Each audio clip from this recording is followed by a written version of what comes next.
یا الہی بخش دے سید کو روز حشر۔ اور اسی معنی میں پھر نجاست حکمیہ ہوتی ہے،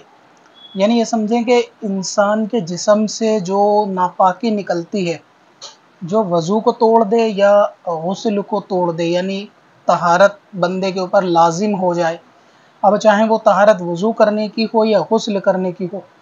لیکن اس طہارت کے اندر جو نجاست حقیقی نکلتی ہے، یعنی جیسے جسم سے خون نکلا یا پیشاب نکلا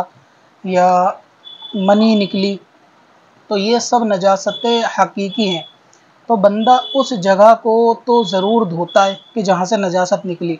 لیکن اس نجاست حقیقی نکلنے کی وجہ سے اس کے اوپر یا تو وضو کی طہارت کرنا ضروری ہوگا یا پھر غسل کی طہارت کرنا ضروری ہو جائے گا۔ تو یہ وضو اور غسل کی طہارت کرنا عقلاً سمجھ میں نہیں آتا، یعنی عقلاً اس کو نہیں عقل کے ساتھ تولا جا سکتا کہ اس میں وضو اور غسل کا حکم کیوں ہے۔ تو یہ صرف اللہ اور اس کے رسول کے حکم کی بنا پر ناپاکی کا حکم ہے، لہٰذا اس میں طہارت حاصل کرنی ہی ہے، اور عقل سے اس کو ناپا تولا نہیں جا سکتا۔ اب کیونکہ عقلاً طور سے یہ دیکھا جائے کہ اگر کسی شخص نے پیشاب کرا تو پیشاب کرنے سے جو پیشاب ہے نجاست حقیقی ہے، جسم سے نکلنے کے بعد شرمگاہ کو دھونا تو عقلاً سمجھ میں آتا ہے، لیکن پیشاب کرنے کے بعد وضو کا ٹوٹ جانا عقل سے نہیں سمجھا جاتا کہ پیشاب کرنے کے بعد وضو کیوں ٹوٹا، یعنی پیشاب جو ہے وہ پرائیویٹ پارٹ سے کیا، ہاتھ پیر منہ دوبارہ کیوں دھونے ہیں نماز کے لیے، یا پھر یہ کہ کلی کیوں کرنی ہے، ناک میں پانی کیوں ڈالنا ہے۔ تو ایسی نجاست یعنی ایسی طہارت کا حکم کہ جو اللہ اور رسول کے حکم کی بنا پر دیے گئے ہوں،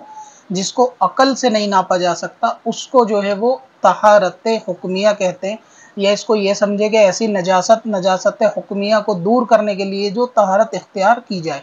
اب کیونکہ نجاست حکمیہ بھی آپ سمجھے کہ عقل میں آنے والی چیز اس لیے نہیں ہے کہ جیسے جسم سے بندے کے منی نکلی شہوت کے ساتھ، منی نکلنے سے اس پہ غسل فرض ہو گیا۔ اب کیونکہ منی نکلنے سے بندے نے وہ پرائیویٹ پارٹ دھو لیا اور منی جسم پہ کہیں لگی بھی نہیں، لیکن پھر بھی اس کے ہاتھ پیروں کو، سر کے بالوں کو پورا اس کو دھونا ہے، تو یہ حکم صرف اور صرف اللہ رسول کے حکم کی بنا پر ہے، یہ عقل کے اعتبار سے اس کو بندہ جج نہیں کر سکتا کہ ایسا کیوں ہوا، اس لیے اس کو نجاست حکمیہ یا نجاست حکمیہ کیونکہ حکم الہی کی بنا پر ہے، یا پھر طہارت حکمیہ کہتے ہیں کہ اس کو طہارت لینا طہارت حکمیہ، کہ جس کو حکم کی بنا پر، فقط اللہ رسول کے حکم کی بنا پر ہی بندہ فالو کرتا ہے، عقلاً اعتبار سے نہیں کرتا۔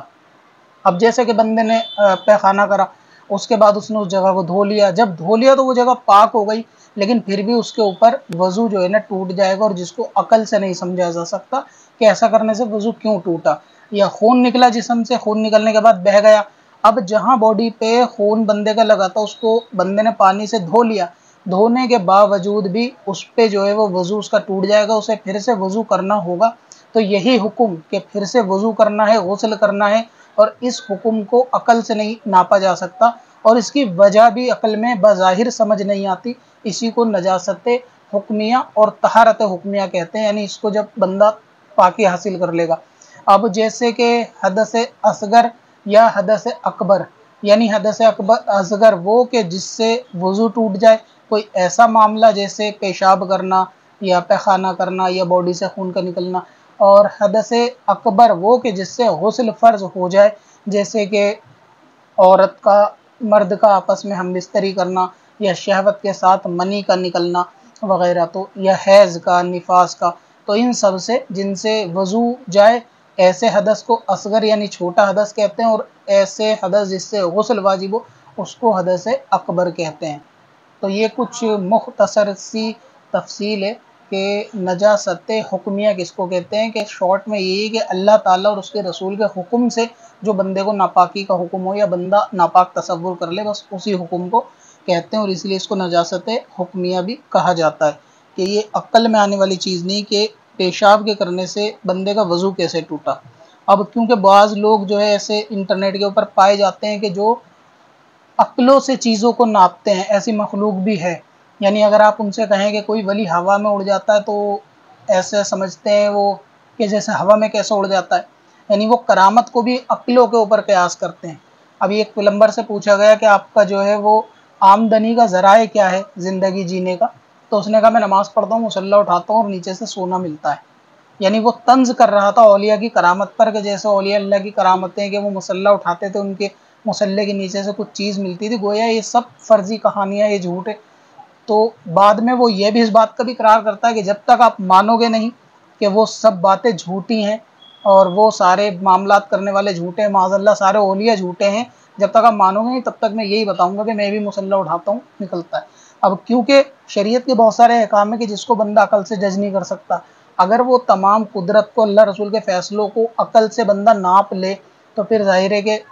اس کی عقل اتنی قابل ہونی چاہیے کہ پھر معبود اور خدا کے اندر کوئی فرق تو رہے گا نا، کہ اللہ تبارک و تعالیٰ کی قدرت کو بندہ پوری عقل کے اندر سما جائے، ایسا نہیں کر سکتا۔ تو جو ولیوں کی کرامت ہوتی ہے، شریعت کے بعض احکام ایسے ہوتے ہیں کہ جن کو عقلاً ناپا تولا نہیں جا سکتا، اسی لیے دین اسلام جو ہے وہ مکمل پیروی کرنے کا نام ہوتا ہے کہ بندہ اپنی عقل لگائے بغیر بعض مسائل کے اندر اللہ رسول کی ہو بہو وہ پیروی کرے جس کا اس کو حکم دیا گیا ہے، چاہے وہ اس کی عقل میں آئے یا چاہے اس کی عقل میں نہ آئے۔ اب کیونکہ ایسے جو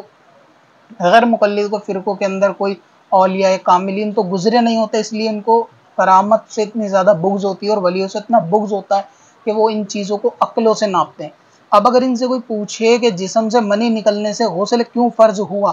اب وہ سیدھا یہ کہیں گے کیونکہ قرآن حدیث کے اندر غسل کرنے کا حکم ہے۔ وہ تو حکم ہے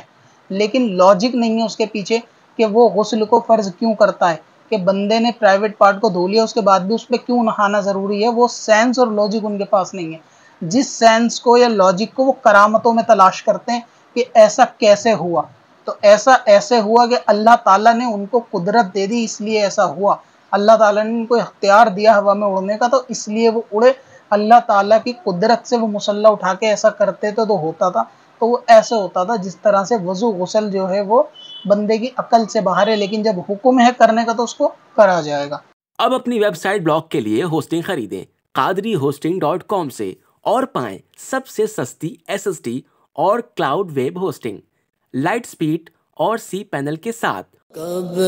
سے اپنی خطاؤں کا شمارا جائے گا۔